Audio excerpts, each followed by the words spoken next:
Ada yang disebut dengan tafsir abad 21. Jadi saya pernah baca sebuah buku ya, ini bukunya Abdul Said. Ini beliau seorang orientalis. Tapi memang isinya lumayan bagus ya. Jadi memang tafsir ini dia bisa memiliki banyak bentuk dan dia berkembang bersamaan dengan perkembangan zaman. Salah satu contohnya, dan kadang memang penafsiran ini bisa berbeda antara satu ulama dengan yang lain.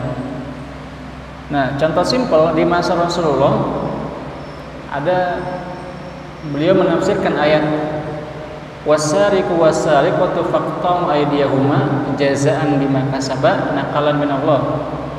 Barang siapa yang mencuri, laki-laki atau perempuan, maka potong tangannya sebagai balasan ya, pelajaran dari Allah Subhanahu wa taala atas apa yang dia lakukan.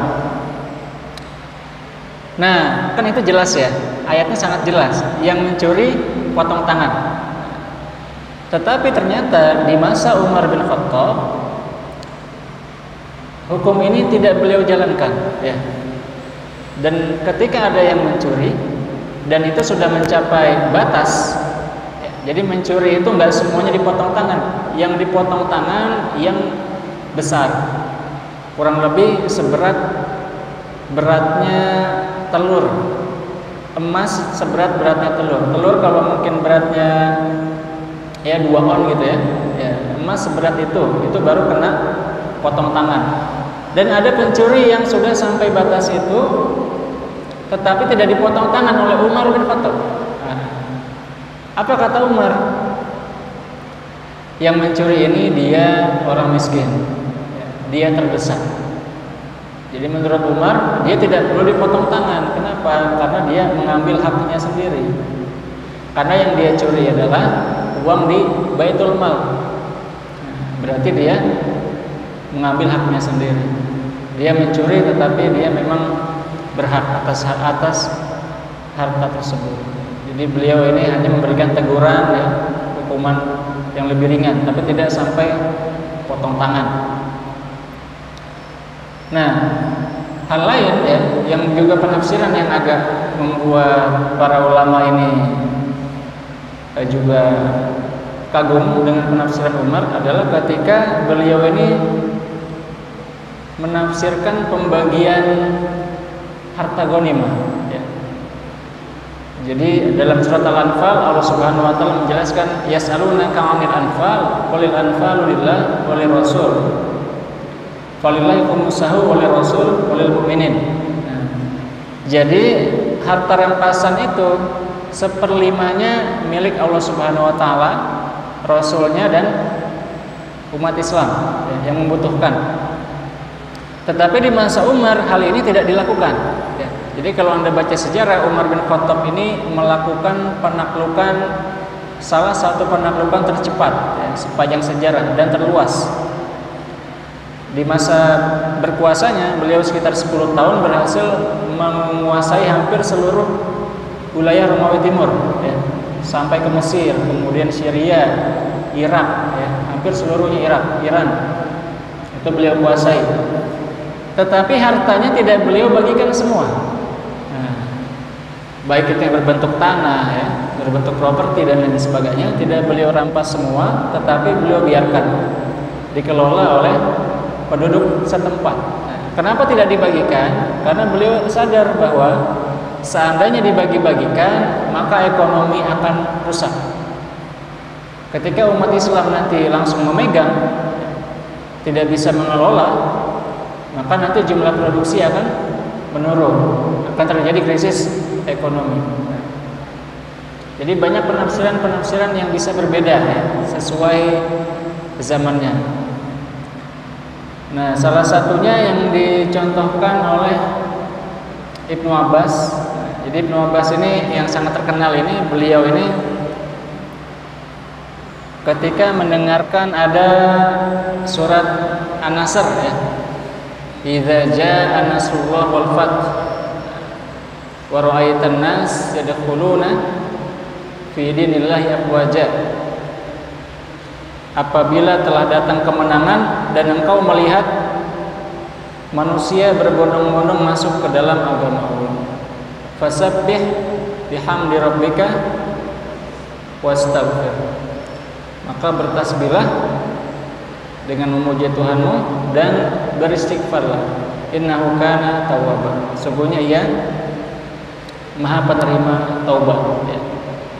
Jadi bagi kebanyakan kita kalau melihat ayat tersebut berarti ketika Islam sudah diterima, maka kita harus bertasbih, maka kita harus bertakbir, beristighfar. Ternyata Ibnu Abbas ini memahaminya berbeda. Jadi surat An-Nasr tersebut ternyata menunjukkan bahwa sebenarnya Nabi Muhammad ini sebentar lagi akan meninggal dunia. Maka Allah Subhanahu wa taala memberikan isyarat di akhir bahwa Rasulullah ini harus banyak bertasbih dan banyak beristighfar. Dan yang memahami ini hanya Ibnu Abbas, ya. Yang lainnya nggak kepikiran. Ya begitu. Dan tafsir ini dia ada berbagai macam, ya. Ada yang disebut dengan tafsir maudhu'i. Ya. Tafsir maudhu'i ini tafsir tematik. Jadi dia tidak membahas seluruhan Al-Quran, ya, dari Al-Fatihah sampai An-Nas, tidak, tetapi hanya mengambil ayat-ayat tertentu. Nah, dan ini yang paling terkenal mungkin salah satunya tafsirnya Said An-Nursi yang terkenal dengan nama Risalah Nur, ya. Ini beliau ulama Turki di awal abad ke-20. Bukunya sangat terkenal, kurang lebih ada 8 jilid, ya. Yang satu jilid beliau tulis dengan bahasa Arab, yang sisanya dalam bahasa Turki. Sudah diterjemahkan ke bahasa Arab semua, ya. Kalau yang di bahasa Indonesia, seingat saya baru 1 jilid. Jadi memang kalau mau belajar harus pakai bahasa Turki kalau mau lebih mantap, ya. Nah, kemudian ada tafsir yang lengkap, dan ini yang paling biasa, paling banyak dijumpai, ya, tafsir-tafsir dari Al-Fatihah sampai An-Nas. Nah, yang memulai ini pertama kali adalah namanya Ibnu Jarir At-Tabari. Nah, dia disebut sebagai Imamul Mufassirin, imamnya para mufassir, Ibnu Jarir At-Tabari. Beliau juga seorang sejarawan, ya, termasuk ahli hadis, dan kitabnya besar, ya. Jadi memang tafsirnya At-Tabari ini banyak, dia berjilid-jilid. Kemudian nanti ada lagi tafsir, nah yang paling terkenal di Indonesia, ya, yang dipakai para kiai-kiai di Indonesia, di hampir mungkin kebanyakan, ya, mayoritas pesantren di Indonesia adalah tafsirnya tafsir Jalalain. Jadi tafsir ini ditulis oleh 2 orang, ya. Salah satunya Jalaluddin As-Suyuti, yang satunya saya lupa, dan kitabnya tidak terlalu besar.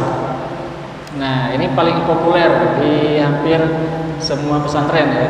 Saya dulu mondok di Gontor, kita juga pakai sama rujukannya tafsir itu, walaupun bentuknya sudah beda, ya.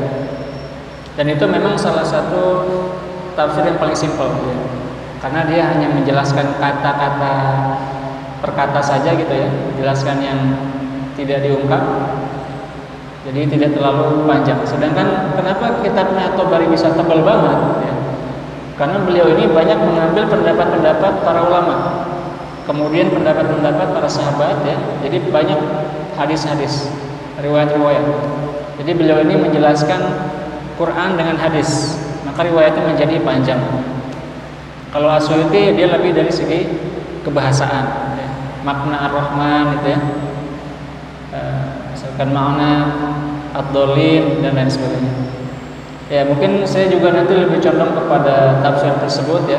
Kita mungkin akan menggunakan tafsir Jalalain, atau bisa juga tadi idenya Pak Ismail tafsir rujukan Al-Azhar, ya, yang digunakan di Al-Azhar Syarif. Ada yang alumni Al-Azhar Syarif nggak? Nggak ada. Ya. Jadi hari ini saya belum mulai, ya. Saya hanya beri intro saja, wawasan singkat tentang tafsir. Mudah-mudahan nanti bisa kita lanjutkan di pertemuan yang akan datang. Dan kitabnya ya kayaknya nanti pakai kitab Tafsir Jalalain ya.